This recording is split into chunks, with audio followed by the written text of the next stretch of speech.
Welcome, everybody, and I'm pleased to welcome David Wakely, PhD. Uh, Dave, clinical psychologist, years of service to the public, and you know, the topic itself entranced me. Senior abuse, PTSD, and the aging brain. It's extremely relevant these days, I think. Given the growing size of the population and the difficulties that we often find. And so, Dave, let me turn it over to you. If you would tell us a little bit about yourself, and then launch into your presentation. Oh yeah, and everyone, please hold off on your questions till the end. We'll have a Q&A period at the very end.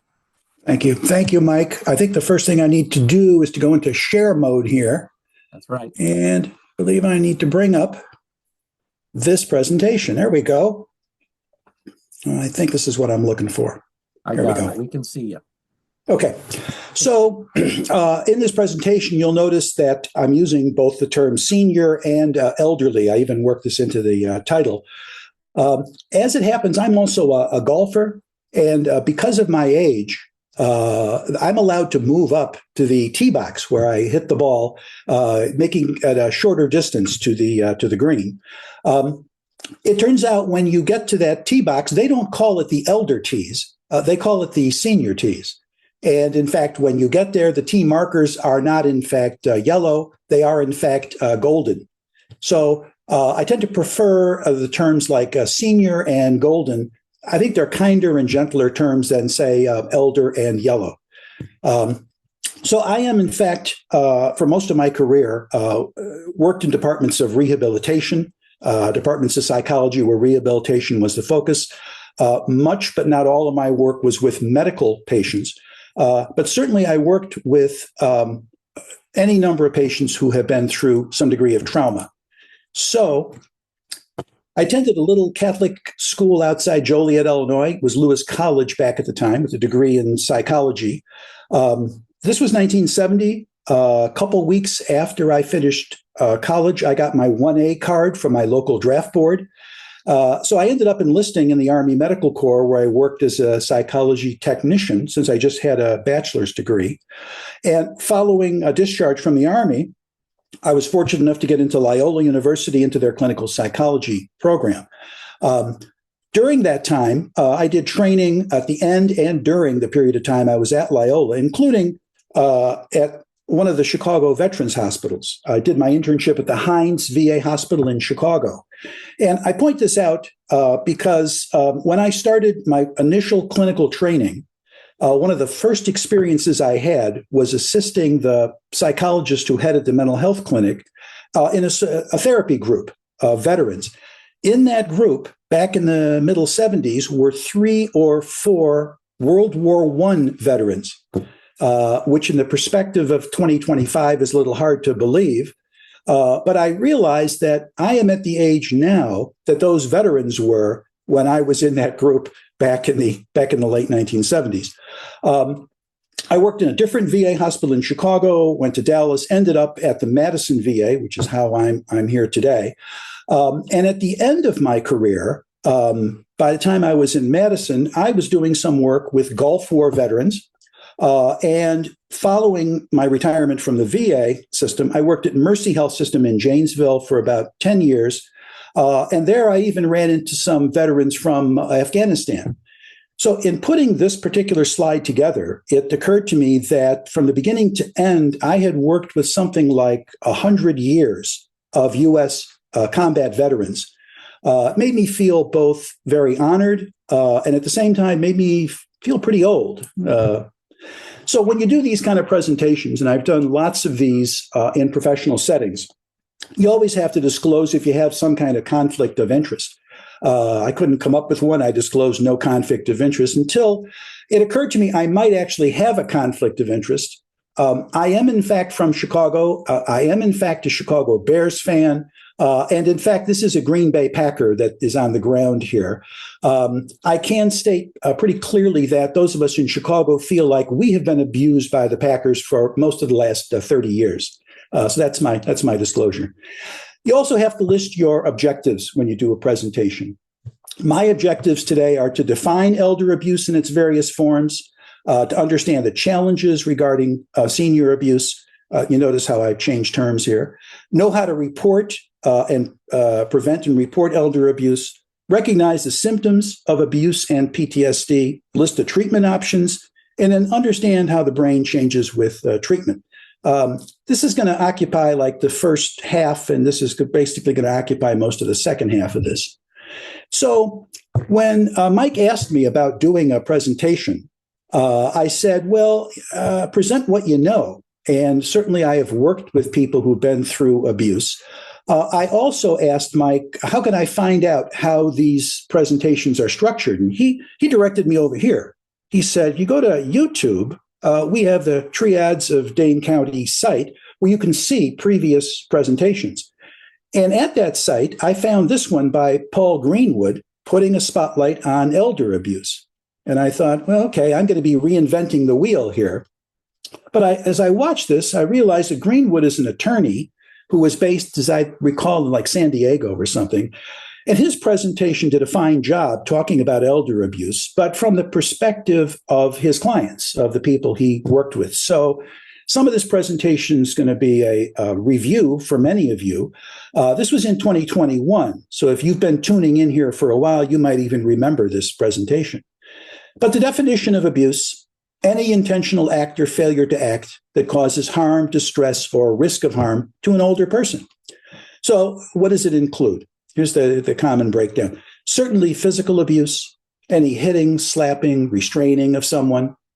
Emotional abuse like verbal threats, humiliation, isolation, gaslighting, that type of thing.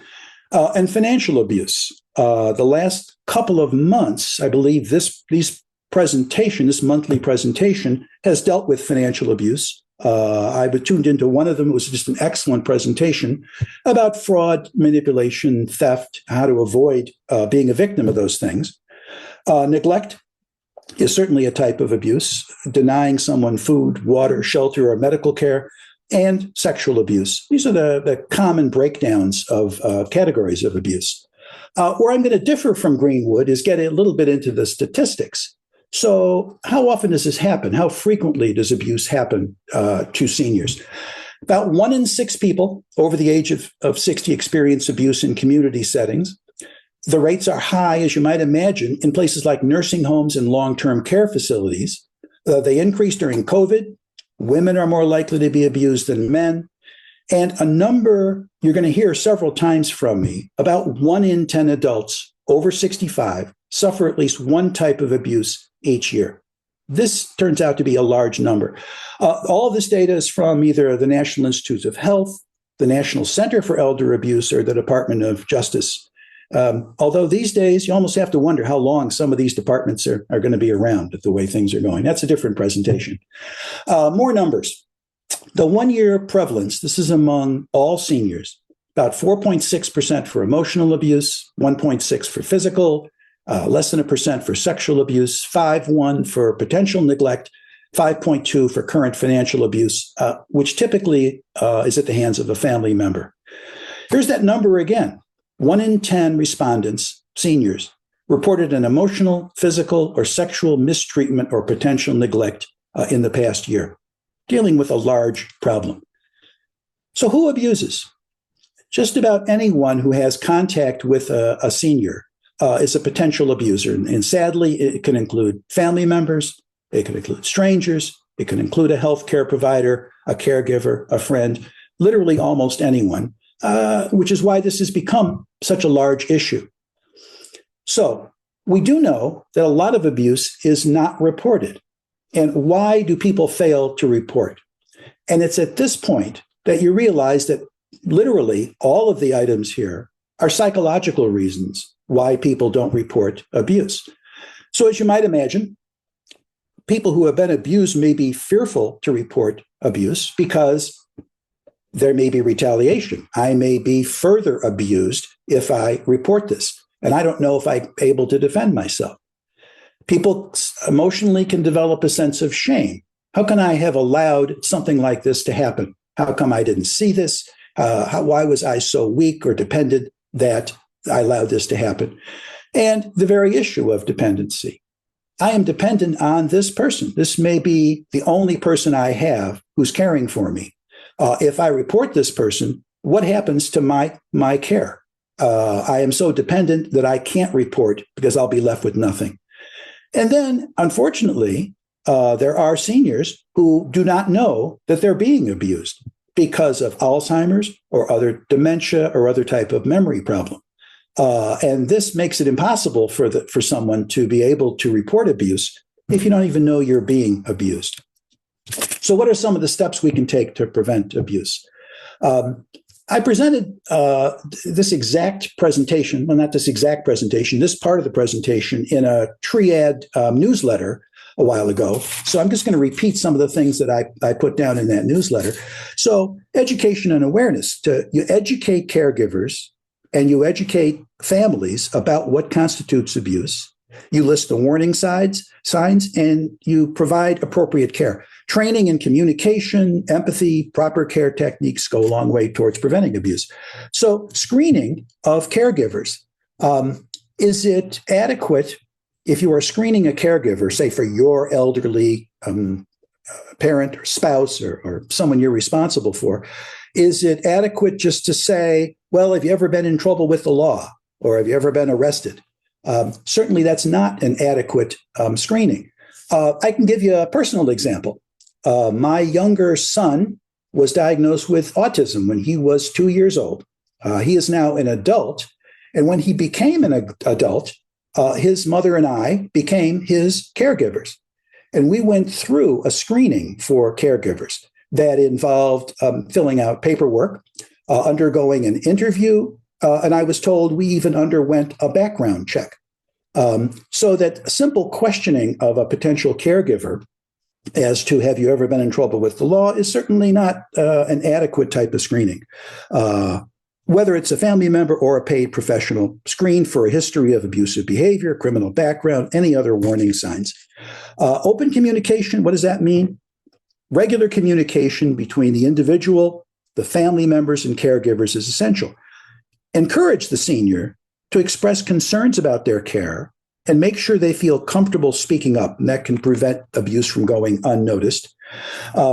And reporting abuse, I'm going to get to that on the next screen, and creating a supportive environment, providing a safe and supportive environment for seniors is the most effective way to prevent the occurrence of abuse.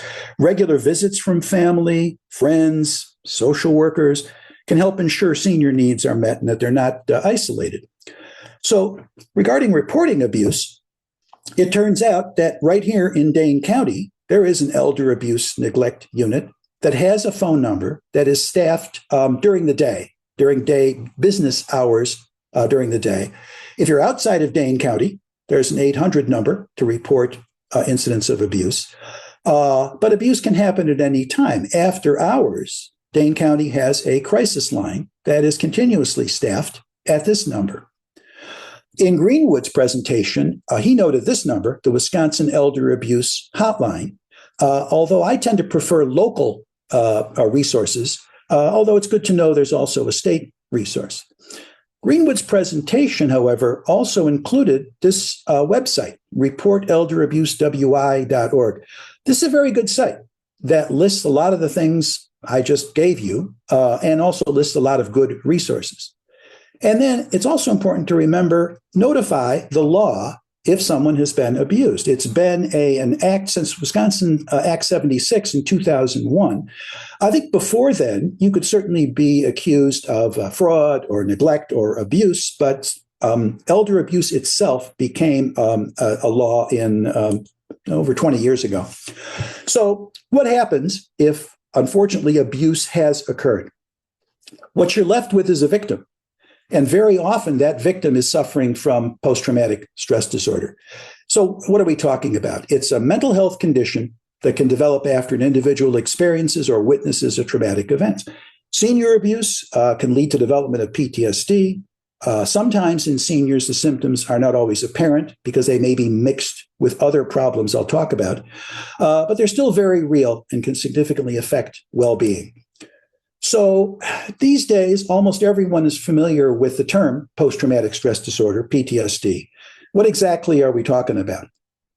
So PTSD is characterized by intrusive thoughts or memories, the famous flashbacks and nightmares, where people report reliving a traumatic experience.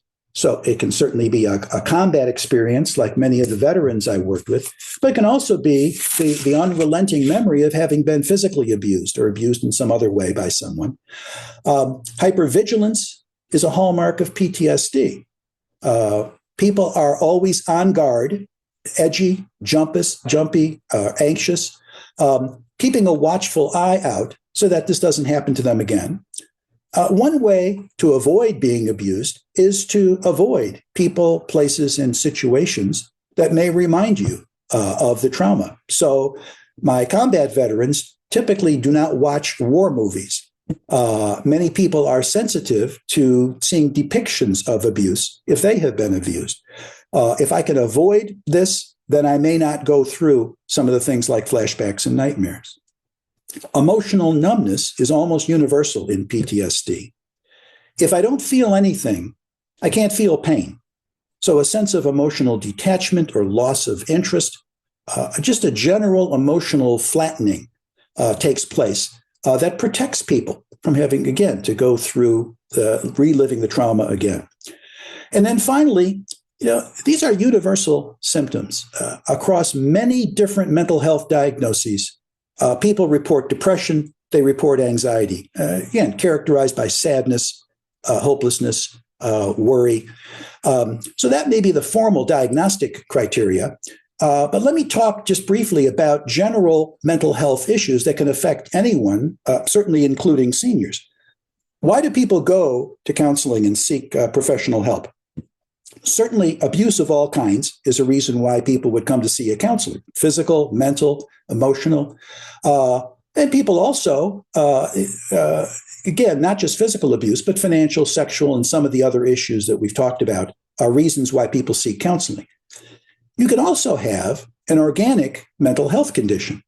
So there are lots of people who have various forms of psychosis, like schizophrenia, or there's bipolar disorder, traumatic brain injury, neurodegenerative disorders.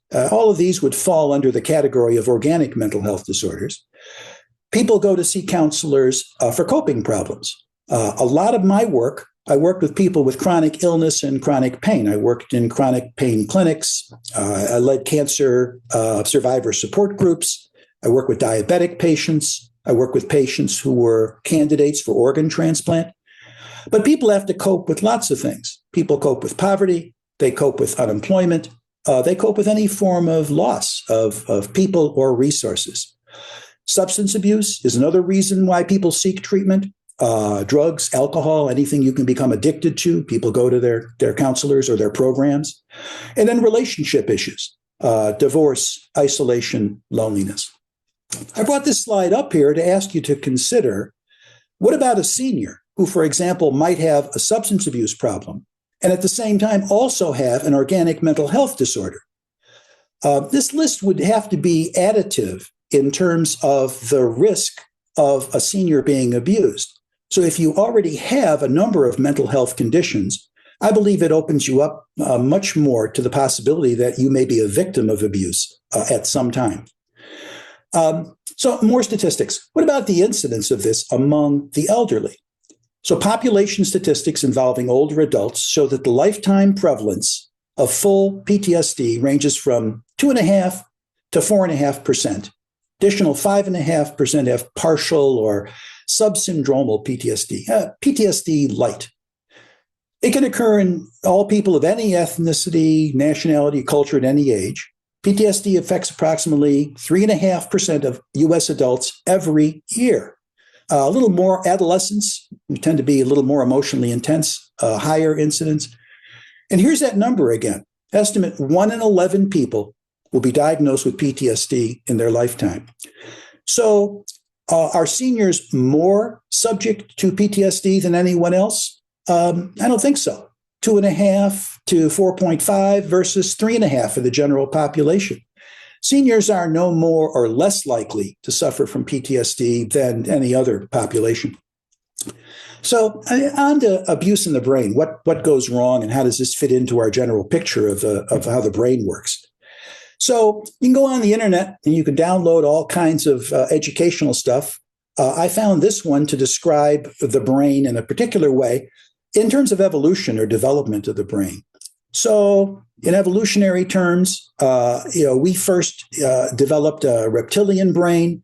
We developed a brain that was more complex, higher functioning, a mammalian brain, and then a primate brain. So this sequence of evolution going from primitive to more complex brains, I think in biology, this was known as phylogeny, if I'm not mistaken. So I also found this is a little more modern concept of brain function. So this divides the brain into regions. So here's that reptilian complex, or we call the lower brain, that I would include the brain stem. We have a middle brain that contains the limbic system. Structures like the hippocampus, the amygdala, that are concerned with things like emotional expression and emotional regulation.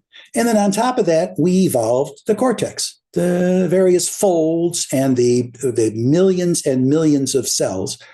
And this, it's believed, is the site of our consciousness, our daily awareness. Frontal lobe functions like planning, executing, sensing, the executive functions, especially in the frontal lobe of the brain. As proof that you can find anything on the internet, I even found this slide. This slide appears to be suggesting that if you are a fan of NASCAR, that you're probably operating out of your reptilian brain. I don't know of any scientific evidence that actually supports this, so I suspect this slide is a bit judgmental regarding NASCAR. So what's the history of PTSD? It actually has a very long history. This term, soldier's heart, was originally used to describe Civil War veterans. You may be familiar with the World War I term shell shock, the World War II term battle fatigue, and then finally PTSD. This term, actually, I first heard this probably in the early 1970s, maybe even the late 1960s. It didn't become a part of our official nomenclature until pretty late, 1979, maybe even 1980, when a more recent version of our diagnostic manual came out. I actually worked with some psychiatrists back in the earlier part of the 70s, and in my training, I worked with some psychiatrists who did not believe in the concept of PTSD until it actually formally showed up in the diagnostic criteria. But actually, this has a very long history. So what does this have to do with the brain? How does the PTSD affect the brain? We know that trauma of all kinds alters brain electrical activity, the EEG. It blocks and alters memory processing, both heightens and restricts memory, activates the fight or flight response, and disrupts homeostatic mechanisms. There's lots of ways you can measure what the brain is doing. Your primary care doctor or a physician's assistant or even a nurse practitioner can do a mental status exam. A series of questions typically takes 15 or 20 minutes to give. This is the test that Donald Trump claims that he aced and why he's in such good mental shape. He took his mental status exam. Your primary care doctor can send you to a neurologist who can do a neurological exam. You can be sent to a neuropsychologist for advanced mental functioning testing. You can undergo an MRI or brain scan or functional MRI, or the one I'm most familiar with is probably EEG. And when you think about it, EEG primarily measures from the cortex, the outer layer of the brain, fight or flight response and emotions, the midbrain, and then the homeostatic mechanisms at the bottom of the brain. The bottom of the brain regulates things like thirst, hunger, heart rate, blood pressure, that type of thing. So all areas of the brain appear to be affected negatively by PTSD. Here's an example of an EEG. This is a raw EEG tracing. So you may have seen these before. Picture this moving this way. It's a moving, and this happens to be an example of a concussion. But I wanted to show primarily that if you pick a point in time, and here's time, if you take a vertical line here, one area of the brain may be quite active, while an adjacent area may be quiet. So this is time. These are areas of the brain. This is the front of the brain. This is the middle part of the brain. This is the back part of the brain.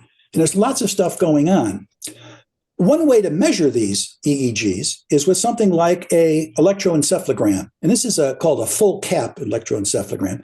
Turns out you can put these things on individually, but it takes forever. Or you can slip on a cap like this picture right here, with the cable then going to your equipment. It gathers the data. This particular slide is about, I think, 12 or maybe 15 years old. This, in fact, is my son, Benjamin, who was diagnosed with autism when he was 2. And this might provide an interesting aside. The whole reason I'm here is because of Benjamin here. We had lived in Dallas. One of my stops was at the Veterans Hospital in Dallas, Texas. Lived in Plano, a suburb of Dallas. And it turns out that if you have a disability, it's possible that Texas is the worst place in the universe you could possibly live. I found a study that looked at how every state in the country treats their disabled citizens, per capita spending.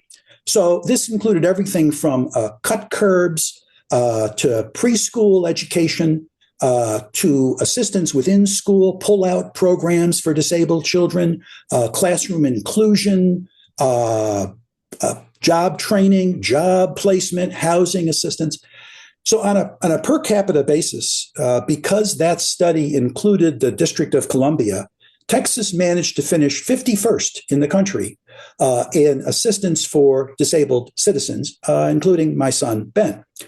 You may be interested to know, this audience might be interested, that Wisconsin in that study was 6th or 7th in the country in terms of spending on the disabled. The only states that were better than Wisconsin were places like New Jersey, New York, Massachusetts. I think there were 1 or 2 smaller states. I think Nebraska rated pretty highly. It's per capita spending, and there's not a lot of people in Nebraska.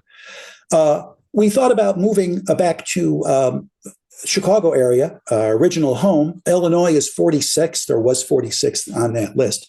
But to conclude the story here, we moved here. Ben here was included he went to Stoner Prairie School in Verona. We're in the Verona School District.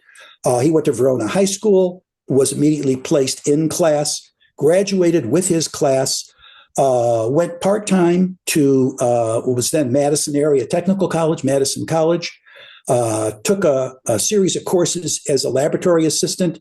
And my son today works as a lab assistant in a research lab at the Wasteman Center. So from start to finish, coming here was the best thing we could have done, a success story. Thank you, Wisconsin, and thank you, Dane County. All right, here's a digital EEG. Here's a raw EEG again, and stay with me on this. I am going somewhere with this. So the raw EEG is a complex signal that you can break down statistically into its components. So you have slow waves, you have slower waves, you have very slow waves. There's a statistical way to break down the raw EEG into a digital EEG. So here's an example. In this one, time is moving this way, and this graph is plotting the frequency of EEG versus the amplitude or the power of the EEG. Where's the power in an EEG? It's all between about 0 and 20 hertz of activity. And you can see the peaks here are very high. As the frequency goes up, the power of the EEG goes down. It defines a slope. If you were to take one slice out of here, it'd be two-dimensional. So down here is a two-dimensional slice of this EEG. The balance point, where's most of the energy in the EEG? The balance point's right around 9, 10, 11 hertz. So about half the energy of an EEG is over here. The other half is over here. Why does any of this make any difference? Because the EEG reflects, in part, our cognitive state, from very fast EEG activity increased anxiety, to very slow EEG activity. So my hope right now, as I'm doing this presentation, is I'm hoping that most of you are here. I'm hoping that most of you are somewhere between 13 and 21 if I had you hooked up to my equipment. And I'm also hoping that none of you are here or here. And if right now you are here or here, I need to step things up a bit. But the EEG reflects cognitive state. What does this have to do with aging? So as we get older, what exactly happens to us? We know that alpha band power and frequency tend to decrease. Slow wave activity tends to increase with age. The aperiodic slope, that's that high to low that I described, it flattens with age. The peak frequency declines from that 9 or 10 that I mentioned to about 7, and frontal connections, the executive functions in the front of the brain, tend to weaken. Well, none of this sounds real good. So I had originally cast this down here as a question: does slowing equal loss? And I changed it to a statement: slowing does not equal loss. And I got an example to give you. This provides a pretty good example. So my wife and I are seniors, and like a surprising number of seniors, we watch Jeopardy. So at 4:30 in the afternoon, we turn on Channel 5 in Madison and we tune into Jeopardy. It's a great example of the difference between what psychologists call fluid versus crystallized intelligence. So what you don't see on Jeopardy is you don't see a lot of seniors. You might occasionally see somebody with white hair or like me with no hair. But these people here, this is pretty typical of the participants in Jeopardy. And there's a couple of reasons for that. When I talk about things like fluid intelligence, I'm not just talking about speed of response. Fluid intelligence is problem solving. And a good example of problem solving that Jeopardy might ask, this was from a few weeks ago. They will sometimes do a category called words within words. And if I remember correctly, the clue was something like a pond full of wastewater and a casual shelter. So to solve that, you have to realize that a pond of wastewater is a retention pond, and that inside the word retention is the word tent, or a casual shelter. I can probably do that. You could probably problem solve something like that. That calls for a lot of reasoning and being able to think logically. The difference between me and these guys is this gal or this guy pressed the button in about a microsecond.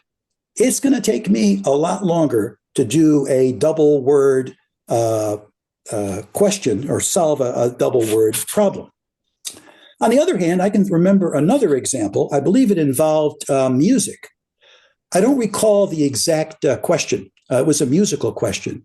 But so Ken Jennings gave the Jeopardy clue, and nobody here is pressing the buzzer, except my wife and I at this point are yelling at the TV set, and we're saying, it's Buddy Holly. The answer is Buddy Holly. How do you not know if the answer is Buddy Holly? We know that because that's an example of what's called crystallized intelligence. So what we have going for us, maybe even as we slow down, we may not be as fast as we used to be, but we have a lifetime of accumulated knowledge that we call crystallized. As it turns out, seniors don't do real well on Jeopardy because it's heavily biased towards fluid intelligence.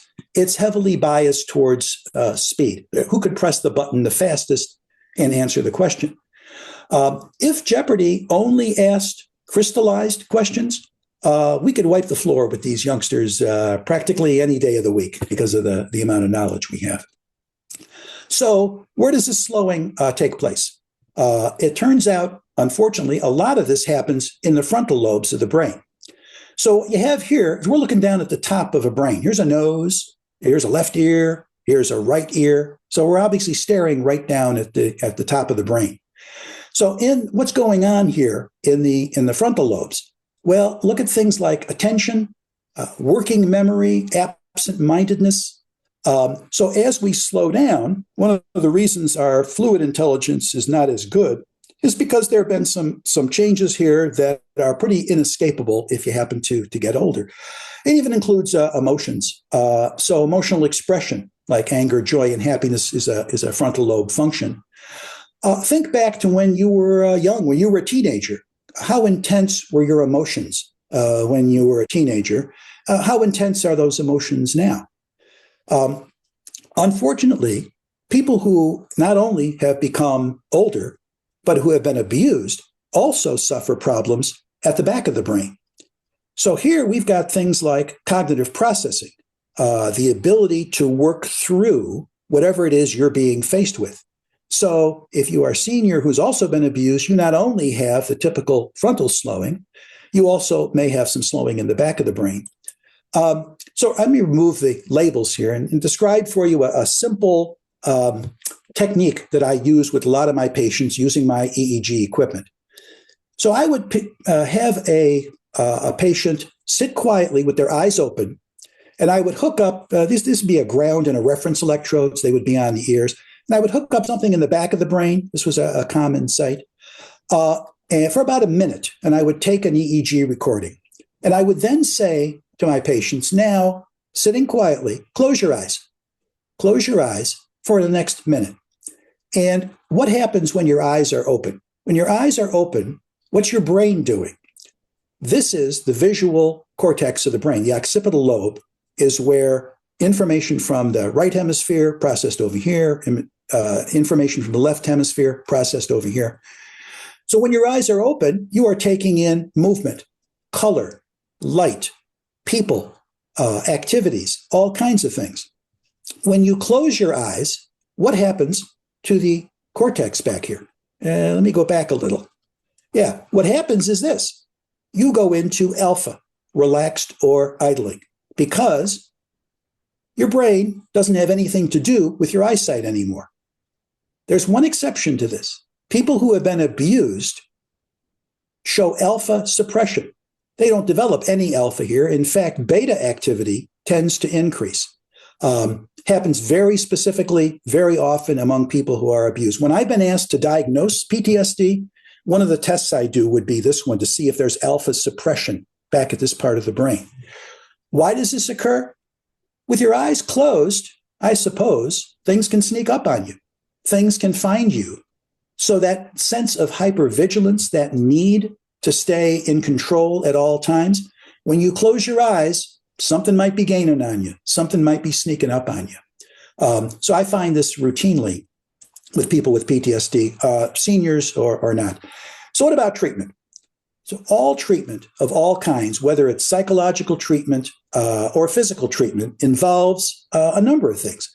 Medication, therapy, not necessarily psychotherapy. This could be physical therapy, occupational therapy, speech therapy. All treatment is aimed at recovery of function and rehabilitation, or I want to get back to be able to do the things I used to do. Sigmund Freud here, as far as I know, never actually underwent a full cap EEG. I can argue that maybe he should have, but he didn't. So let's talk about medication. Whenever we're treating any mental health condition, and certainly including trauma, the universal symptoms in mental health across diagnoses are things like depression, anxiety, and sleep disorders. So I've been retired for about 6 years now, and I wondered if maybe the medications have kind of changed since I was practicing or since I was involved in treatment. It turns out, actually not very much. So for depression, we still use SSRI medications. This involves serotonin regulation in the brain. Prozac, Zoloft, Celexa, very common antidepressant medications that work for some people and have problems for other people. Another category of medication are medications based on norepinephrine that are not serotonin-based, Effexor, Wellbutrin. And then a couple words about psychedelics. So many years ago, back during the Vietnam War days, you may remember people like Timothy Leary, So Timothy Leary was actually I believe, a Harvard-trained or Yale psychologist who studied psychedelics before he kind of went a bit far with them. And these are actually making a comeback. So we are now I'm seeing studies, research studies, involving the use of psychedelics. So everything from, somebody will pick up the phone here. Something like ketamine. I believe I've seen reports that Elon is a regular ingester of ketamine for whatever issues he has. But other psychedelics are being studied. Everything from, ecstasy? Was that MDMR? Microdosing of LSD, psilocybin, or what my younger patients used to call their shrooms. And I'm seeing some research that suggests that people who have been traumatized heavily, in as little as 1 or 2 sessions of psychedelics with a guided counselor to guide them through the experience, sometimes achieve dramatic improvements in PTSD symptoms in as little as a few sessions involving psychedelics. This is not mainstream. These are still in clinical trials. I don't know if you could actually find a practitioner who's actively using psychedelics. It's still pretty well controlled, but this is something new. In anxiety treatment, we are still using benzodiazepines, which is in the sedative class. Yes, benzodiazepines will, in fact, slow down anxiety. They will also slow down lots of things you don't need slowed down any further than they already are. There are non-sedating medications, buspirone. SSRIs are often used for anxiety as well as depression because they tend to be sedating. And then there's regulatory medications like Lyrica and gabapentin. These tend to act on brain firing. So these are often given to patients with epilepsy. They help to regulate inhibition in the brain to keep neurons from running amok. Beta blockers tend to operate on that lower center of the brain, the brain stem. They're very good at helping with things like a runaway heart rate, for example, that often happens during something like a panic attack or during a flashback. And then sleep disorders are very common. Trazodone, doxepine, zolpidem, which is the famous Ambien. Again, the problems with these are well known. These can be effective, but can also lead to lots of problems. I did find a new medication. I found doradorexant, or Quivivig, apparently now available. I guess you could probably get it. My guess would be that this might be, I don't know how many thousands of dollars a month if you could get this. If it's new, typically it's expensive. Nightmares, so common among people who have been abused, among my combat veterans, or anyone who's been abused. And I want to take a minute to talk about this medication, prazosin. You may or may not have heard of this. The story that I heard is that prazosin was originally developed and prescribed as a blood pressure medication, and it was reasonably effective as a blood pressure medication. One of the first places prazosin was used was in the VA hospital system. And I actually had veterans who would tell me their story of being placed on prazosin. They would then go back to their primary care doctors and would tell them, I don't know what this is doing for my blood pressure, but my PTSD nightmares have gone away. So people on prazosin report a significant, at times, significant reduction in nightmare activity with this medication alone. So all of these medications can be effective, can help with some of these symptoms. And I want to spend a little more time on sleep and sleep architecture. This, again, is someone that, I don't know everyone in my audience here. You may or may not be familiar with this, but this is a typical EEG recording of sleep. When we talk about people going down through the stages of sleep, we're really talking about EEG activity. So back up here, we're in beta or even high beta, regular beta. We begin to relax and we begin to fall down into alpha activity and theta activity and delta activity, very deep sleep. So this follows the decline in the EEG. This points to the fact that it's early in the evening, beginning of sleep rather than in the morning. We get the deepest sleep in cycles, typically a couple of cycles of deep sleep, down at very low levels. The reason we think this is important for the brain and the elderly and anyone else is, during the daytime, the brain metabolizes enormous amounts of glucose. And with all the metabolic activity during the day, the brain builds up waste products. Within the cells, between the cells, there are waste products that we now seem to believe only get thoroughly cleansed, the brain cleaning, during this stage. During deep sleep is when the brain goes through a cleansing process. Unfortunately, any number of people don't experience this kind of deep sleep that seems to be necessary for brain health. Among the people who experience something like bottoming out here rather than down here would be seniors. So younger people have deeper sleep down here than seniors do. And this is pretty normal. This is pretty typical.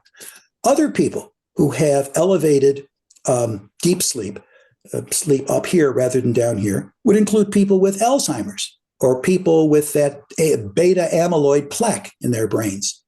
So does a lack of deep sleep cause Alzheimer's, or does Alzheimer's cause you to sleep less deeply? We don't have the answer to that. People with breathing problems, people with sleep apnea, do not get this deep sleep. They are up here rather than down here. Women with fibromyalgia typically do not, because we've done sleep studies with them, they don't have deep sleep down here. They are up here. They're not getting that restful deep sleep. And then anyone who has been traumatized or abused, again, tends to have a lack of this deep sleep. Nightmares themselves, and all dreams, as we know, occur during REM. So you might come up out of this and have a dream here.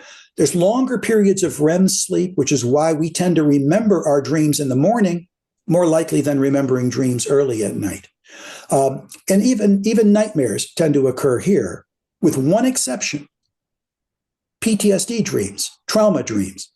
So you can have a nightmare, a flashback here or here or here or here. You might have one here, but you can also have one here.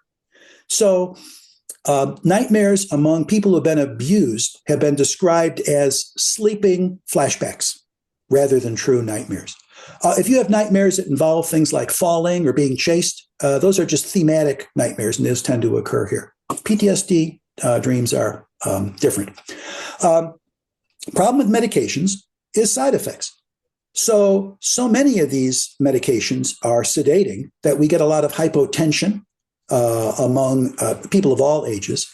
And I can't begin to tell you how many men stop taking their psych medications because of this issue.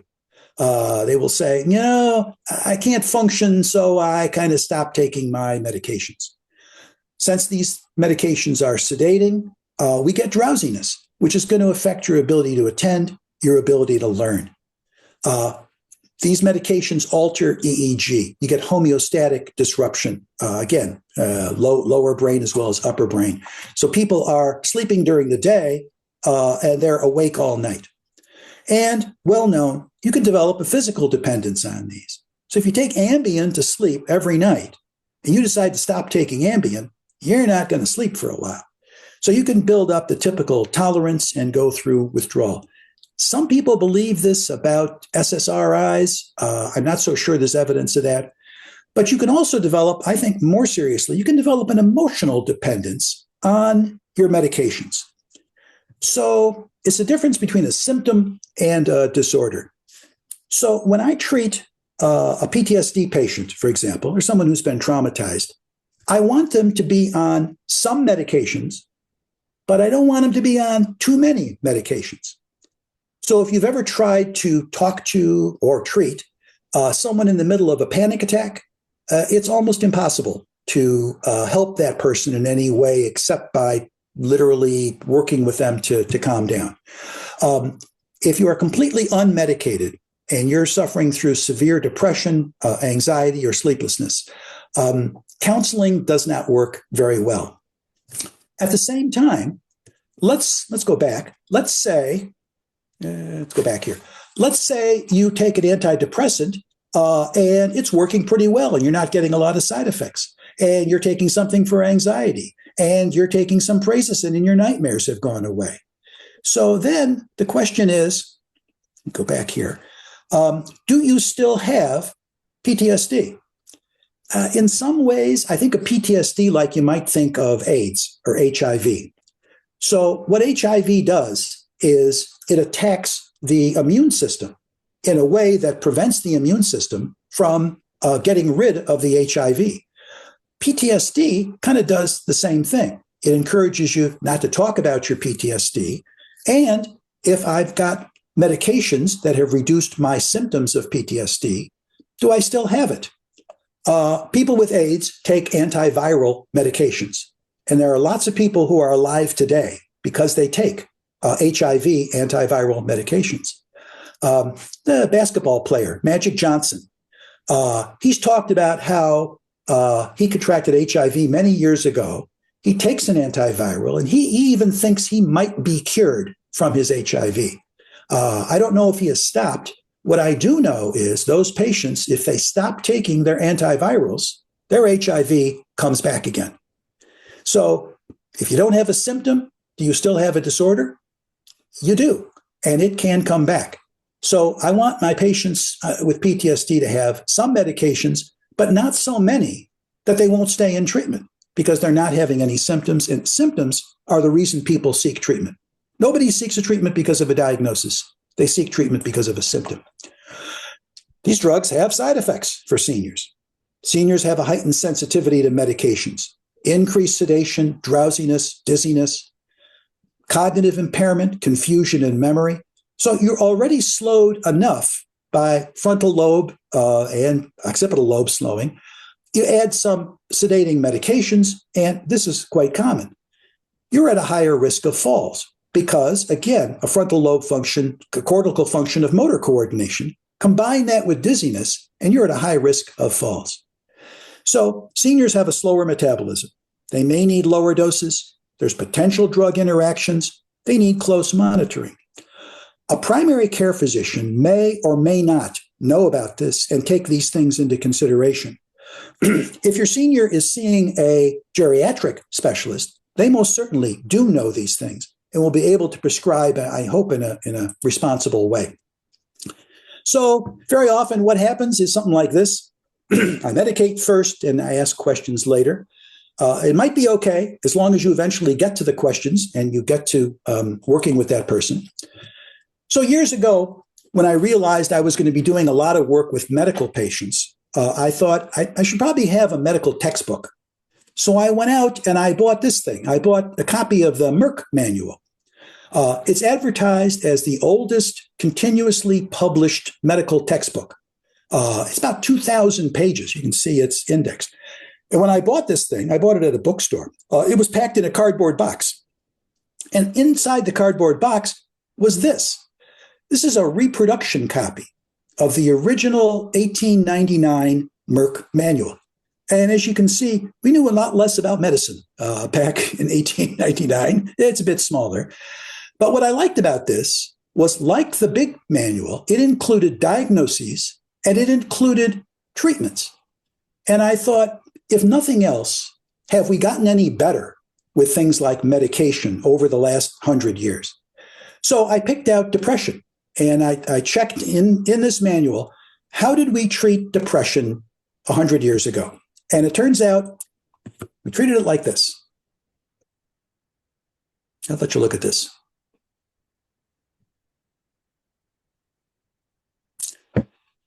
So as it happens over the course of my career, I had any number of patients who would look at a treatment list like this, and they would probably say something like, now that's what I'm talking about. So have we gotten better at prescribing medications than we did 100 years ago? Have we got more resources than we did, despite the problems of today's medications? Yeah, I think we're better. So what about counseling? What about treatment for PTSD or trauma or counseling in general with seniors? The problem with PTSD is, if you're familiar with the movie Fight Club, or you've heard about the movie Fight Club, you may know that the first rule of Fight Club is we don't talk about Fight Club. The first rule of PTSD is we don't talk about our trauma. So traumatized people typically avoid or blame or project. Why don't people want to talk about their problems? Because it's painful, because it's very hard for them to do that. So I need to get people to start talking. What I almost always do with my patients is I start by teaching soothing techniques. I encourage people to do what exercise they can. That will help. I actively teach meditation training to my patients, and I use biofeedback. In addition to my EEG equipment, my biofeedback equipment, and I teach techniques like heart rate variability training. And I do enough sessions so that my patients begin to feel like, there's something I can do separate from my medications that seem to work, that seem to help me to slow down. Once I've gotten people some belief in this, then we can start talking and we can start doing, we can start working through. We work through problems all the time. So you're cut off in traffic by somebody who cuts you off, and we get annoyed, or we get angry, or we get frightened. But we work it through. We say to ourselves something like, well, that guy's just a jerk, let it go. And we calm down again.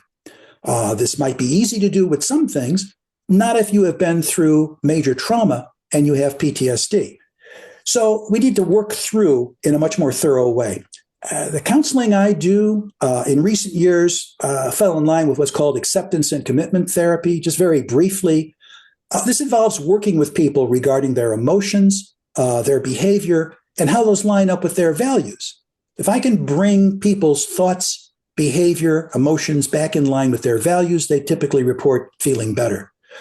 With trauma specifically, we need exposure. We need people to re-experience some of this. You cannot confront something that you are determined to avoid. So I use something called cognitive processing therapy. It's a specific type of therapy that gently, firmly, but persistently has people begin to confront the problems that brought them into counseling. A quick example, I will have people write out the trauma they experienced. I'll ask them to journal, to take out a paper and pencil, and to begin to write down, tell me what happened. Tell me who did this. Tell me how you felt. Tell me what you experienced, and write it in as much detail as you can. I give this to patients as an assignment at the beginning of therapy after they've been soothed a bit. And I will sometimes get 2 paragraphs, and I will sometimes get 12 pages. My goal in this is to have them come up, and we'll take several weeks to edit this week by week. I'll encourage more detail in their accounts. And I will then tell them your assignment is to read this to yourself every day. Pull your paper out and read it over and over again, and allow yourself to feel whatever you're feeling while you do this. Very hard for some people to do. I start gently and we make it a little more intense as we go along. I had a patient who, after several weeks of this, came back to me and said, yeah, I've been doing this every day. Do I have to keep doing it? And I said, well, has it become too painful for you? He said, no. At this point, I read it and it's kind of like yada, yada, yada. And I said, we're moving in the right direction. So you're beginning to accept and process what you've been through. Other forms of exposure therapy, there's real life things called in vivo. There's even virtual reality. So people wear these virtual reality goggles or helmets where we actually present them with something that represents the feared object or the trauma that they've been through. And then there's specialized techniques like eye movement desensitization, trying to integrate the two sides of the brain. So when people's symptoms get better, they typically stop coming to treatment. They will drop out or say, thanks, doc, I'm going. If they stick around, I try to do a session or two to help them reconceptualize or move forward. How can you make new plans now that this is no longer dominating your life? Somebody once said all psychotherapy is really neurotherapy. So neuroplasticity, this is a hot term the last 10 or 20 years, the ability of neurons in the brain to forge new connections, blaze new paths, even assume new roles. Schwartz is a big proponent of this. You can engender, you can encourage neuroplasticity, changes in the brain, changes in how the brain functions, and even in brain structures, like connections between dendrites and axons in the brain, through sensory stimulation, engaging in willful activity, any type of learning or training, especially if you are attending, if you are mindful. There will be changes to take place in the brain. This is Schwartz's book, Mind and the Brain, Neuroplasticity. Without counseling, medication alone is kind of like just waiting for happy hour, and it's not significant. So it turns out that a combination of medication and counseling seems to work better than either one on their own. The goal of all treatment is rehabilitation. Process of active change. A person who's become disabled acquires knowledge and skills needed to function. All measures aimed at reducing the impact of disabling and handicapped conditions, achieving social integration. This slide is also about 10 or 15 years old. Cognitive rehabilitation is proceeding despite being undeterred. Why is it deterred?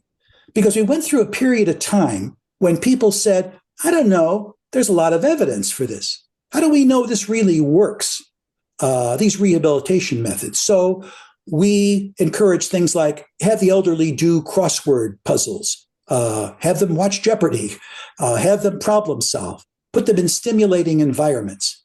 And there was all kinds of software that came out. This is a particular type of memory training. These people used to advertise on TV. Lumosity used to have TV episodes. You don't see them anymore. I believe they got sued because they made incredible claims about what their software could do that they really couldn't back up. So we had a period of time when this cognitive rehabilitation idea was kind of dismissed. Video game appears to boost mental ability in 60 to 85-year-olds, 2013. I used to get the brain training catalog. We have memory and attention gymnasiums. Again, 2013. I don't get this anymore. Develop the skills you need. So more modern, does it really work? I found a much more recent article that's a part of a series of more recent articles that tell a different story. Cognitive stimulation of all kinds improves general cognitive functioning in older adults who are healthy, with mild impairment, or even with dementia. All types of stimulation seem to benefit or enhance cognitive functioning in older adults. Things like reminiscence therapy, reality orientation, multisensory stimulation, all of them seem to help. Stimulation improves specific domains like memory, orientation, language, praxis, calculation, cognitively healthy or with mild impairment or even with dementia. It increases general cognitive functioning, memory orientation, and praxis in older adults under 75 years. Under 75 years, only because they didn't have enough people older than 75 to draw a statistically significant conclusion. So this was January 23, just a few years ago, in what's called a meta-analysis. So in a meta-analysis, a researcher will take a number of studies that have already been done and look at the results. This meta-analysis, as I recall, cognitive stimulation in older adults, this had 11, 12, 13 different studies. This included hundreds, maybe a couple of thousand people were in this study. And when you put together statistically the results of these studies, the picture looks much, much better. I was so impressed by this that I got to thinking about myself, as you should.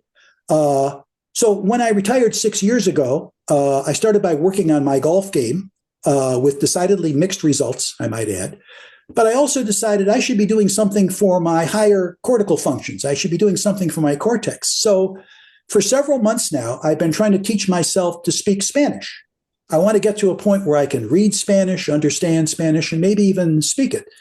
So I've downloaded a couple of free apps on my tablet and on my phone. And every day I try to practice learning Spanish. One of the first things that occurred to me is this would have been a lot easier when I was 6 or 8 years old than it does now. And it's a challenge. But I do a little bit each day with the knowledge that I am doing something that I think is stimulating, And I'm slowly but surely beginning to gain a skill I didn't have before. So the EEG slows down, but it's okay to slow down. Older adults experience better outcomes from psychological treatments than working age adults. Let me repeat that. Seniors do better in psychological counseling than working age adults do. Maybe when you get old enough, you say, it's time for me to give up hiding. It's time for me to give up some of the things I've hidden from myself for a lot of years. And it may be more open to counseling. So given the effects of mental health conditions that go untreated, we should have increased therapies for older people. It should be a priority. Unfortunately, lots of people who need help don't get help because they won't go to counseling, because they claim they don't have the resources, although, again, mental health is available much more now than it was many years ago. Or people don't go out of a sense of shame or fear, dependency, some other psychological reason. So if you know someone who has been traumatized, or if you're working with someone who has been traumatized and you're not a trained counselor, can you help them? Are there things you can learn that would help them? I highly recommend this book. I recently finished this book. David Brooks, commentator, writes for the New York Times. You see him on PBS all the time. His book, How to Know a Person, talks in very simple, very direct, and very effective terms how to see another person deeply and how to be seen deeply. There are even a couple of chapters in here about trauma, about people he knows who've been traumatized, and ways you can talk to anyone that kind of brings things out into the open. You don't need special training to be a person who's open to other people. So, wrapping things up, senior abuse is common and underreported. Abuse often leads to PTSD. Medications plus counseling work better than either one alone. And change is desirable, possible, and real. So despite the issues and challenges you face getting older, you can think of things like the experience you've gained, maybe more openness as you're older, your crystallized intelligence, and the outlook is much more optimistic than you might imagine. That's about all I have. And in fact, I wrote this myself. That's all I have. Terrific. Thank you very much, Dave. And that was great. Thank you. If you have a question, please unmute yourself and give Dave the challenge. Do what I can. Who's got a question? I have a question. Please go ahead. Yes, Dave. Thank you for the presentation. It was very interesting. As an expert witness, what test would be most conclusive of someone faking PTSD? Yeah. And there are people, sadly, who do that. Of course, I had my EEG to be able to look at the occipital alpha suppression. But there was a brief period of time when, as a part of my job, I had to do assessments of people who were claiming service-connected disability because they had served in Vietnam. And one of the things they encouraged us to do was to use the record, use the combat record. So we found people who were stationed in Vietnam, but they were a company clerk who never left Saigon. So you have to look at the circumstances that people were in, number one, and statistics. So what percent of combat veterans develop PTSD? And unfortunately, when the Vietnam veterans came back, because the war was so unpopular, there seemed to be a general belief that anyone who had been in combat must have PTSD if they saw combat. The actual numbers of combat veterans who were diagnosed with PTSD was about 1 out of 8. So 7 out of 8 people who were in combat in Vietnam did not develop PTSD. When I lived in Dallas, I played full court basketball at a local park. And one of the guys who was a regular there was a Vietnam combat veteran. And I took him aside one day and I asked him about that. And he went through some terrible firefights. He was a online combat soldier. And I asked him about PTSD. And he said, yeah, he knew people who had fallen apart and had gone through this. He said, I don't know why. He said, I went through some terrible stuff. I wish it hadn't happened, but I'm able to function today, and I don't have the symptoms that I see some of these other people having. So you look at the pattern of symptoms. Do they fit the criteria? So unfortunately, today, we even have people who will go online, look up the symptoms and look up the criteria for PTSD. And when you interview them, they'll tell you, oh, that's exactly what I have. So it's a combination of clinical judgment. And also, I look at how have you functioned since this trauma? In what ways has this affected your life? So if they have been thoroughly successful, they're in successful relationships with other people, they are working full-time or even part-time, and they are functioning, kind of makes a case against PTSD. It's a disabling disease. It will affect your ability to form relationships with other people. That's one of the first things I look at.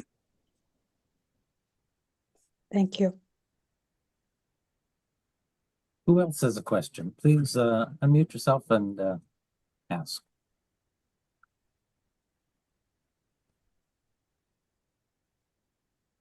Well, Dave, I have a question here. You mentioned guided counseling, and when we looked at the slide with drug treatments, and now we find that I think it's, you have stores selling what are basically self-treatments, right? Do you think that there's sufficient regulation to make sure that people get, or are they just having a good time? You know what I mean? I just don't know if that's effective, and are they compounding their problems by going to the happy place? And yeah.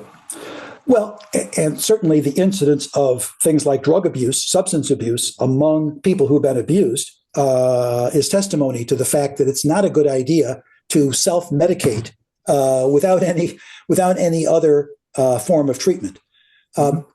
People respond because of the symptoms they're experiencing. So if I am sad and I can take something that makes me feel happy or better or high, that's preferable to the suffering that I was going through. And if I can stay in that state, if I can afford to stay in it, and if it doesn't wreck my health or my relationships, many people stop there and say, I'm dealing with this. I'm dealing with this by my continued use of marijuana or ecstasy or alcohol. Unfortunately, you then pay the price for what those things do.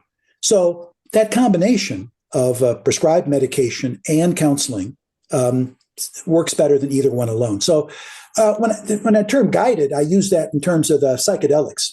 And as soon as you mentioned guidance, I was thinking of somebody will actually go into a clinic that's doing a clinical trial for psychedelics and will take a microdose of LSD, and the counselor will stay with them for 3 or 4 hours as they go through this, kind of talking them through the experience. That's a truly psychedelic guided therapy. It's experimental. Some of the clinical trials are quite encouraging. People come out of that experience saying they really feel changed. They feel that psychedelic experience somehow changed their perspective on many of the things that happened to them in the past. It's not mainstream yet.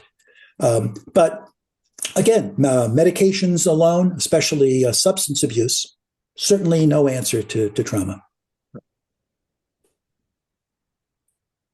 anyone else?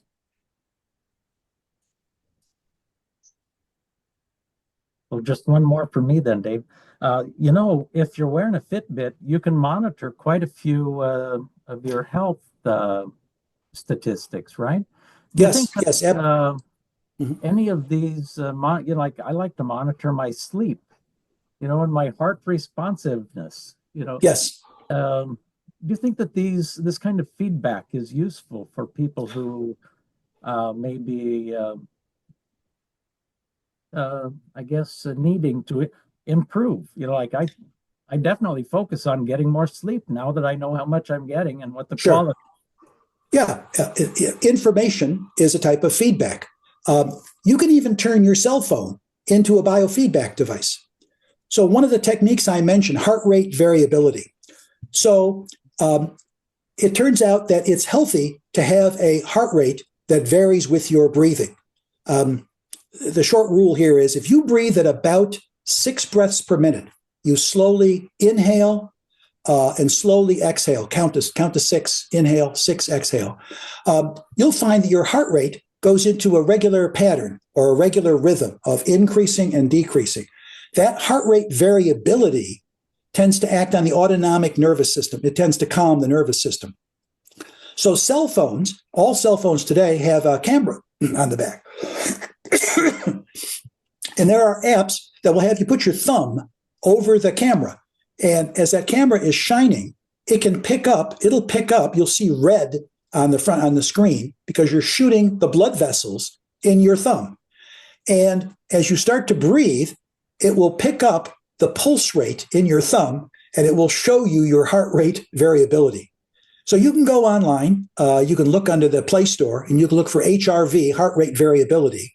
And you can download a program that will show you how to use your cell phone as a biofeedback device to engender this heart rate variability and paced breathing, paced respiration or breathing that slows your nervous system. So yes, Fitbit or anything else, information used helpfully ends up helpful for most symptoms. HRV, especially, I found that, it really tends to indicate when I'm not, when I'm in a declining period, when I find HRV going down, it's time to start taking care of myself. And so that's just my casual observation. Very good. Anyone else before we turn Dave loose? Ken, go ahead, unmute yourself. Not a question. Just wanted to say, Dave, thank you for your time and your information this morning. Very good. I look forward to seeing you in the golf course in a couple of weeks. Yes, I thought you were familiar, Ken. Very good. Thank you. See you in a few weeks. All right. Well, if there are no further questions, Dave, I just want to take a second to thank you so much for a wonderful presentation. Thank you. I really appreciate your article in the Triad newsletter last 2 weeks ago, I guess. If anyone's interested in reading more of Dave's article, just go to the RSVP website and the newsletter section, and Dave's in there. And this recording will be available as well? It will be. I'll have it up on the Triads of Dane County website, or, it's a YouTube channel here, probably next week. All righty. Well, so long, everyone, and we'll see you next month. Thank you. Bye-bye.